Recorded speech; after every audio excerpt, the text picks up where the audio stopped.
मोहोळच्या रमेश बारसकरांचा शिंदेंच्या शिवसेनेत प्रवेश। शिवसेनेमध्ये नेता आणि कार्यकर्ता समान असतो। शिवसेनेमध्ये कोणी मोठा आणि कोणी छोटा नसतो असं सांगत मोहोळ तालुक्याचे व सोलापूर जिल्ह्याचे प्रश्न सोडवण्यासाठी मी पूर्ण ताकदीने आपल्या पाठीशी उभा आहे। तसंच क्रीडा संकुलन, घरपट्टी, पाणीपट्टी, गाळे या झालेल्या भाडेवाढीला स्थगिती देऊ व मोहोळ नगरपालिकेच्या माध्यमातून मोहोळ शहराचा विकास करण्यासाठी वेगवेगळ्या योजना राबवू असं सांगत मोहोळचे प्रथम नगराध्यक्ष रमेश बारसकर यांच्या पाठीशी सरकारची संपूर्ण ताकद उभी करणार असल्याचं प्रतिपादन राज्याचे उपमुख्यमंत्री तथा नगरविकास मंत्री नामदार एकनाथ शिंदे यांनी केले। महाराष्ट्राचे ओबीसी नेते व मोहोळचे प्रथम नगराध्यक्ष रमेश बारसकर यांनी व त्यांच्या सहकाऱ्यांनी नामदार एकनाथ शिंदे यांच्या हस्ते व कॅबिनेट मंत्री रोजगार हमी नामदार भरतशेठ गोगावले यांच्या प्रमुख उपस्थितीत पक्षप्रवेश केला।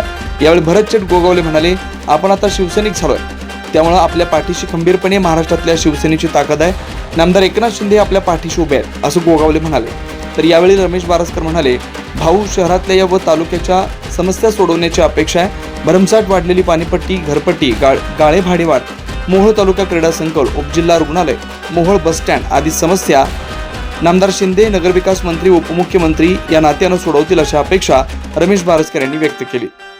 या प्रसंगी शिवसेना जिल्हा प्रमुख चरणराज चौरे, अतुल क्षीरसागर, विनोद कांबळे, तन्वीर शेख, रियाज शेख, मंगेश पांढरे, चैतन्य देशमुख, अजय कुर्डे, किशोर वस्त्रे, मुन्ना शिंदे, जितेंद्र अष्टूळ, रवी लोखंडे, सागर अष्टूळ, सुलतान पटेल, सोमनाथ माळी, बाळासाहेब माळी, सतीश बारसकर, अण्णा भालेराव, प्रकाश सोनवणे, श्रीकांत गाढवे, उमेश गोटे, राहुल तावस्कर, आबासाहेब कांबळे, सूरज जाधव, राजाभाऊ गुंड, कैलास नाईक आदींसह 17 जिल्ह्यांचे ज्योती क्रांती संघटनेचे जिल्हा प्रमुख उपस्थित होते।